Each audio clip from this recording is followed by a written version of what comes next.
Welcome back to CryptosRUs. I am George. We're all George. So in this video, I want to talk about FUD. You guys know I like to bust FUD. There's a lot of it, especially with ESG, environmental concerns, and around Bitcoin. There's just a whole lot of it. So today I'm going to explain further. Last night I did have a very good video connecting the dots. Today I'm going to explain a little bit further and why you should ignore it and why you should not let go of your freedom, and that is with Bitcoin. So thanks for tuning in. Today I'm a little bit early. Usually I stream 11:30 and 8:30 p.m. Central Standard Time, but today I have something to do, so I am a couple hours early. But make sure you tune in by hitting that notification bell, or getting notified by hitting that notification bell, and follow me on Twitter, Facebook, Instagram, and TikTok. All right, guys, let's do this. Welcome. I know this is not my usual time, so I'm screwing up people's watching schedule because I know people watch like one show after another, so it's a little bit different today. All right, so starting with Bitcoin, right back up to 37,200. It's still kind of in that holding phase, right? It's just kind of going sideways, but you know, there's just a lot of news about Bitcoin, ESG, the IMF, and they're all connected. Just look at this headlines. What does it mean when bank regulators, the IMF, U.S. lawmakers like Senator Elizabeth Warren, and why are they all against Bitcoin? So take a second and think about it. Why would banks care about Bitcoin? Why would the IMF care about Bitcoin? Why would lawmakers care about Bitcoin? Well, if you think about it, these are the elites. These are the ones that's in control. These are the ones that's dictating whether or not you get a loan, whether or not you could buy something with your own money, and whether or not you should be taxed or regulated with whatever that you may have, right? These are the guys that are in control, and they have a problem when they start losing that control. For example, I talked about IMF, International Monetary Fund, and how they're having real concerns over El Salvador. Real concerns. Because of course we know El Salvador is standing up for itself, saying, you know what, we're going to do something different. We're going to go with Bitcoin. We're making legal tender. We're going to use our volcanoes to mine it. We're going to make our citizens financially free with Bitcoin. No capital gains tax. I mean, they're going all out. President Nayib is going all out. But IMF is like, no, we don't approve of this. So they're having an emergency meeting with El Salvador, probably to persuade him not to go in this direction. But it's a little bit too late, right? And I have a feeling that every other country that follows El Salvador will get an emergency meeting for IMF too. Because the IMF is in the business of helping countries that need help, especially with money. And that's a form of control. When you lend billions or millions to countries, well, guess what? You have them under your thumb. You have them under your control. And the IMF does not want to lose its control over countries. So the fact that countries are now adopting Bitcoin is a real concern. It's a real concern, right? So this is a problem. So this is what Bitcoin was created for, to get away from all the financial tyranny and basically the wicked, the ones that are in control, the elitists that has been basically pulling the strings. And we saw what happened in 2008. Sometimes they make mistakes and very disastrous things happen. Very bad things happen. That's why Satoshi created Bitcoin, for this reason. And now we're seeing how the ones in control, these elitists and the corrupt and the wicked, they're getting concerned because their attempts to shut down Bitcoin has failed thus far. And Bitcoin is only gaining more strength at this point. Here's another example, and this is actually a good article that talks about, well, ultra exclusive Surfside penthouse in Miami sells for $22 million in an all crypto deal. One of the very first. We have seen real estate. We have seen real estate sell for Bitcoin before, but not that many. But I mean, right now it's still early. But this, this is a great thing, right? But here's the thing: the banks and investment companies, right? They don't like this. They don't like this. You know why? Because whoever paid this $22 million for this all crypto deal, for this exclusive, beautiful Miami penthouse, right? Maybe they got crypto rich without utilizing the banks and their services and these investment companies and so forth, right? Maybe they attain personal freedom just by buying and holding Bitcoin or even Dogecoin or even Cardano or whatever, right? They don't really like that. They don't want you to be like that. They want to control you with money, which is why you look at something like this. BlackRock, right, is buying up homes left and right. This is what they want. They want to create a monopoly. They want to own it. They want to own everything. And then they could sell it to you or lease it to you or loan it to you, right? They want it. They want that control. They want to be the ones that is still pulling the strings. But if everyone is getting crypto rich and no longer needs them, well, that's a concern. That is a concern. Which is why, again, going back to this title, why does everyone care? Because Bitcoin is disrupting their power, their control. They don't like what is going on, which is why there's such a big ESG fuss over Bitcoin, because that's really the only thing you could say.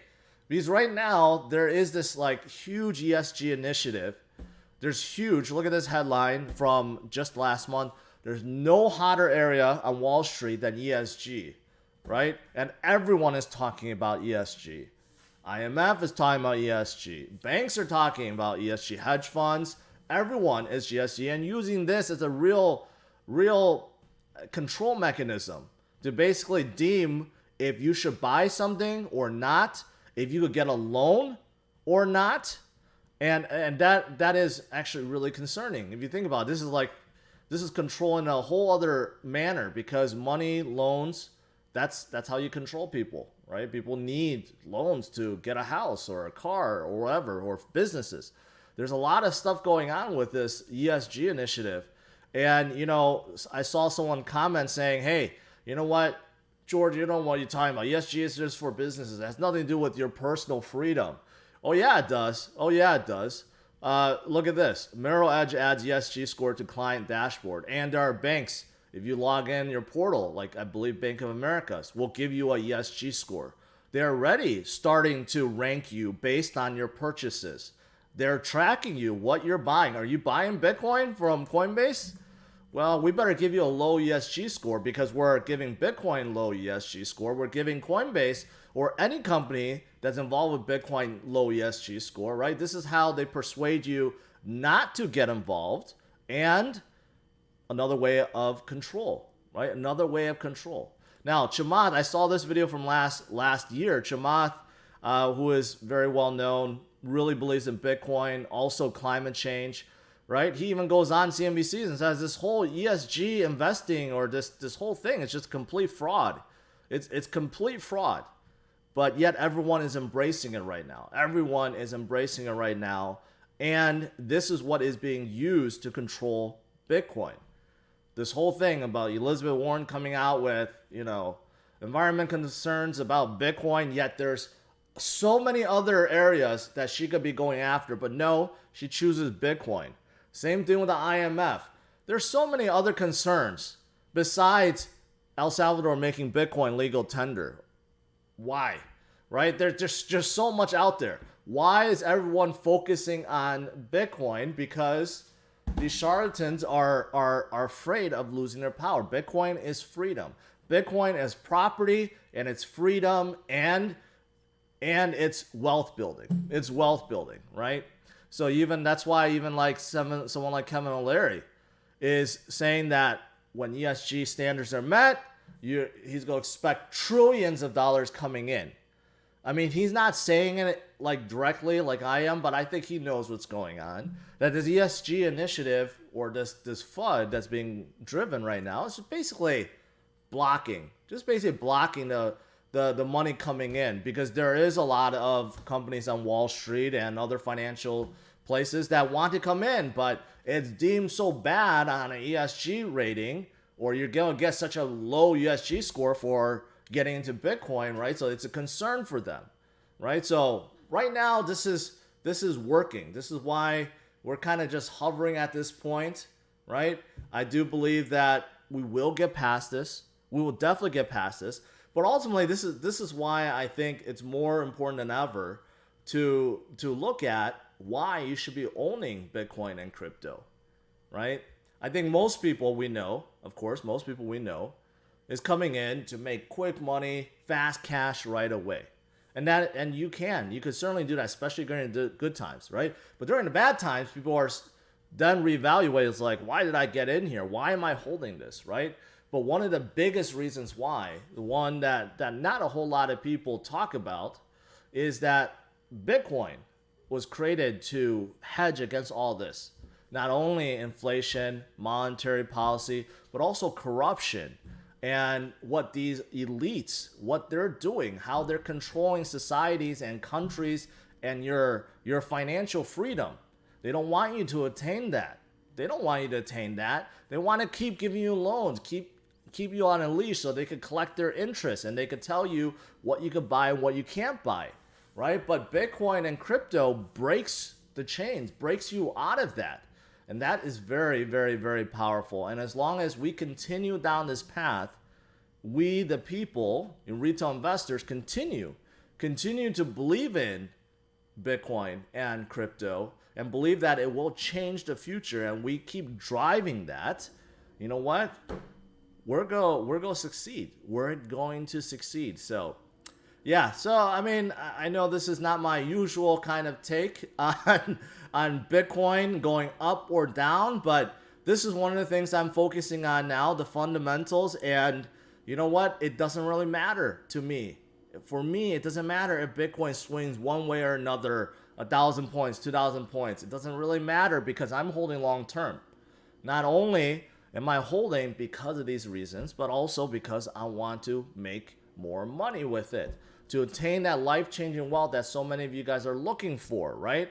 And to continue on and push and watch the industry grow and evolve into something much more than it is now, right? To keep supporting these companies and keep, supporting the whole ecosystem, and hopefully disrupt the corrupt, the elitist so much that they lose their power completely eventually. And that's the end game. That is the end game.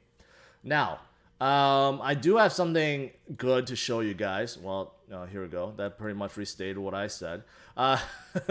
Bitcoin's steep price account, similar to March 2020. So for those of you guys that want some technicals on why Bitcoin is going to go higher, well, you look at this. This is from Bloomberg. So this is measuring the 20-week average, and you could see that when it hit this line, which is, I don't know what it is, 0.69 or whatever, just some arbitrary line, but you could see when it hit below, that's when Bitcoin bottomed out and started coming up. Same thing here in March, and where we are now, right, is right at that spot. So there's still a lot of technical indicators that show that right now in the 30s is a fantastic buying opportunity, because there are a lot of indicators that show that this is the local bottom.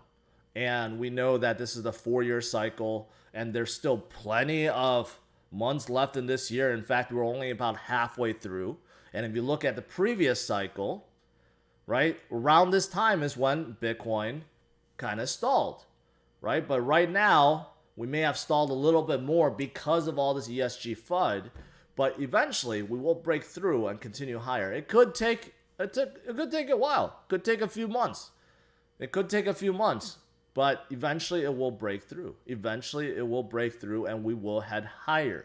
So right now is the accumulation phase. This is the phase to accumulate dollar cost average and continue to hold on, continue to research and educate yourself on what is going on and what is going on. Now, lastly, going to CMC, Bitcoin dominance again went up slightly more. Right now, the altcoins for last 2-3 days have not been holding well. Bitcoin has been holding, and even today it's in the green, so it's inched up a little bit, but a lot of the altcoins are selling off. That's an interesting turn of events. Altcoins were really doing well the last few months, but until right when El Salvador, announced they're going all in with Bitcoin, that's when Bitcoin started gaining strength and altcoins started selling off a little bit. So let's see. We have to monitor this and see if this is a continuing trend, because if Bitcoin does continue to rise up or even hold at these levels and altcoins start draining out, well, that kind of shows you maybe we're mimicking 2017 when Bitcoin dominance went to 37% and then started climbing up to the 70% by the end of the year. Are we still going to see something like that?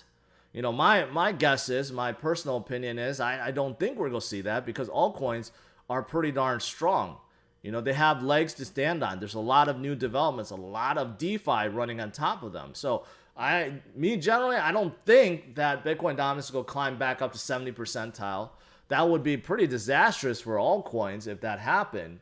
So I don't know. I don't think that's going to happen, but maybe we're going to see a little rise up into the 50s. But, it's still early. We'll see.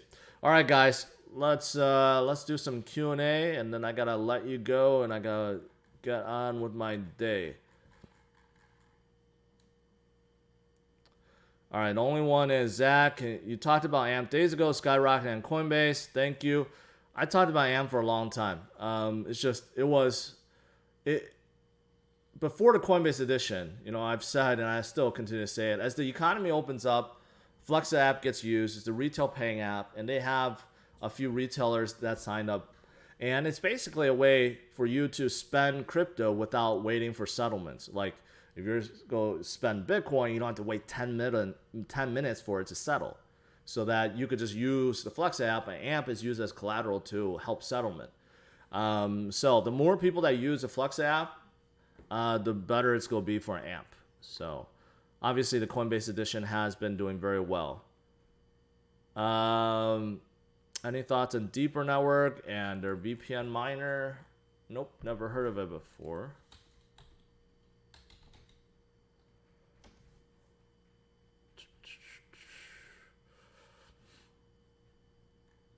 They were very high before.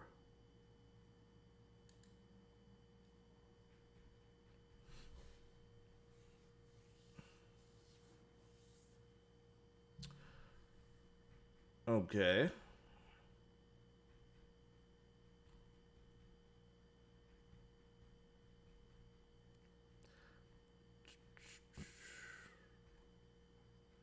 Yeah. So there's a few projects that's in this space. Okay. Basically, it's trying to create a new internet, utilizing their own nodes, or I guess in this case, miners. I've never heard of it before. I think these projects are a little bit too encompassing, but maybe one of these will work out. Obviously, NKN comes to mind. They're kind of in this space. Also, even Sia Network is in this space now. But could be interesting. Could be interesting.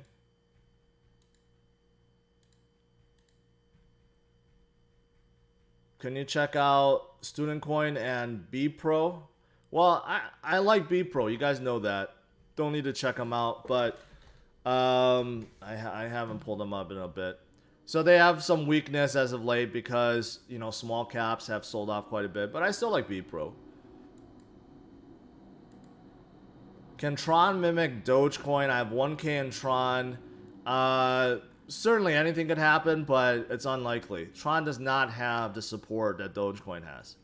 So Tron has pumped up quite a bit in the past, and it is still holding pretty well up here. Where is it? At number 25. But can this go 10x and equal where Dogecoin is right now in a short time period? Probably not. Probably not. In the long run, maybe. What's your price prediction for 2025 and 30? There's over $1 million. I'll just say that. I'll just say over $1 million then.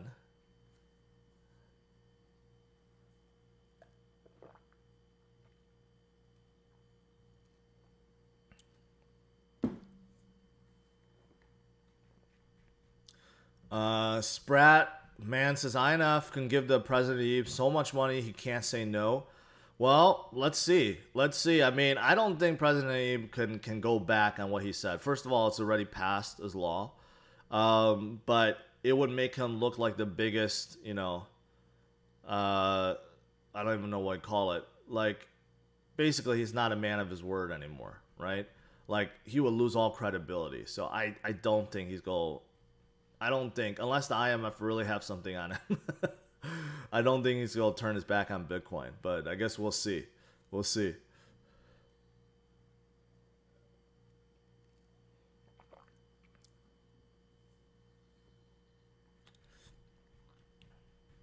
I mean, Big Mac, you figure basically whenever you take a loan from anyone, that's what you're really, I mean, you are in their control, right? You take a loan from a bank, you're at their mercy, right? So, I mean, it's a very powerful thing. You don't think about that, but when you rely on someone else, especially when it comes to money, they lock you in. Credit card companies, they lock you in. Banks, they lock you in. This is the financial freedom that most people are looking for when they get into crypto. Yeah, it's nice to see pumps. You hold on something and pumps 20, 30%. Yeah, that's great. But that doesn't give you financial freedom. You have to buy and hold long term. When you make your 6 figures, 7 figures, 8 figures, that's when you attain true financial freedom. And you no longer have to go to these guys for a loan. You no longer have to rely on them to pay your mortgage or pay your bills, right? That's when they lose control over you, right? And it just seems like there's so many levels of it. Like from a personal level, yeah, we depend on the banks, but corporations also depend on the banks. They also depend on VCs, investment firms, and hedge funds that buy into their shares. So they rely on people that are controlling them. And even you go higher than that, right? I mean, you go with entities like IMF and World Bank. They're controlling like entire countries. It's crazy how many levels of control there is if you think about it. What are your thoughts on LaMelo Ball's dynamic NFTs and rewards interaction? I have no thoughts. LaMelo's career could be better than Lonzo's, but it was cut short this year. I don't know. I'm not sure if he's going to turn out to be that next superstar. Someone just asked about Deeper Network. I mean, it's like a decentralized network. It's too early to tell. It's too early to tell whether or not it's going to really catch any traction. There's a few projects that's like that. Rich Buddy says I have 8 of them. Okay. Okay. I don't know. For me, these NFTs are still like, I think they're too overhyped right now. I know you can make some good money with it, but you know what? I'm looking at something like, can these NFTs really go up in value? Let's say you hold it for 10 years, 20 years. Right now there's so many of it. I don't know which ones are going to win, which ones are going to continue to stay around. It's kind of hard. There's just so many out there, right? Now, if it's backed by someone that will be around, then great. But LaMelo, who knows if he's going to be around in 10 years? You have his NFTs. Who knows if he's going to be around or even good in 10 years, right? So you got to be careful with that.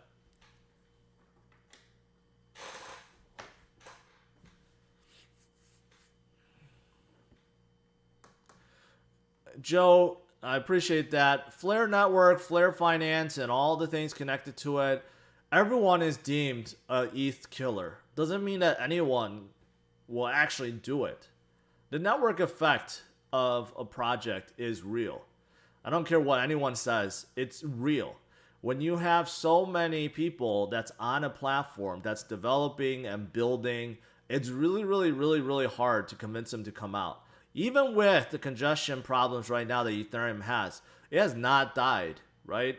The network effect is real. So Flare could be good. It's a fork of XRP Ledger, and I know they have onboarded a lot of other projects or integrated with them at least. But I'll take a look. That is one that I do want to do a deep dive on. But to be a ETH killer, they could be labeled that. Solana's labeled ETH killer. Cardano's labeled ETH killer. Polkadot is labeled ETH killer. They haven't done it yet. And, you know, we just have to, only time will tell. Only time will tell.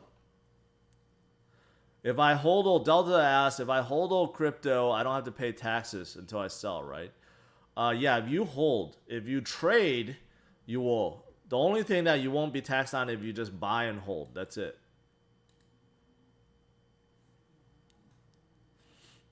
FlexAmp has launched online SDK last month. The pay with Flexa button. So Flex is now full in both physical, retail, online payment. Just wanted to update, yeah. Okay. Cool. Sportimon Go is a project put together by ex-AFL player turned businessman. He has taken on huge pro players. Check charts. Okay. No thanks. It's okay.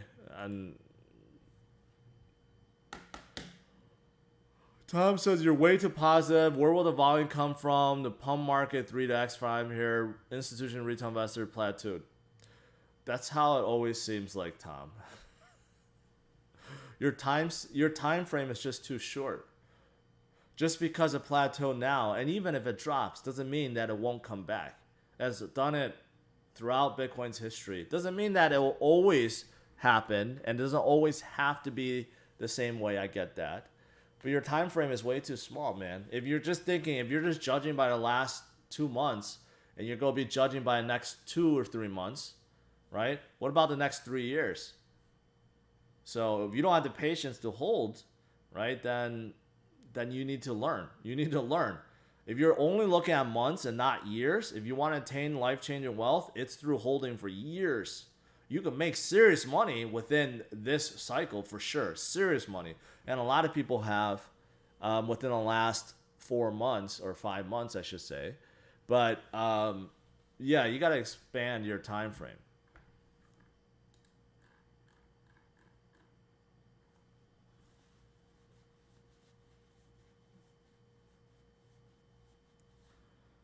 Revane, I will do what I want. Just stop making comments like that. That's just irritating.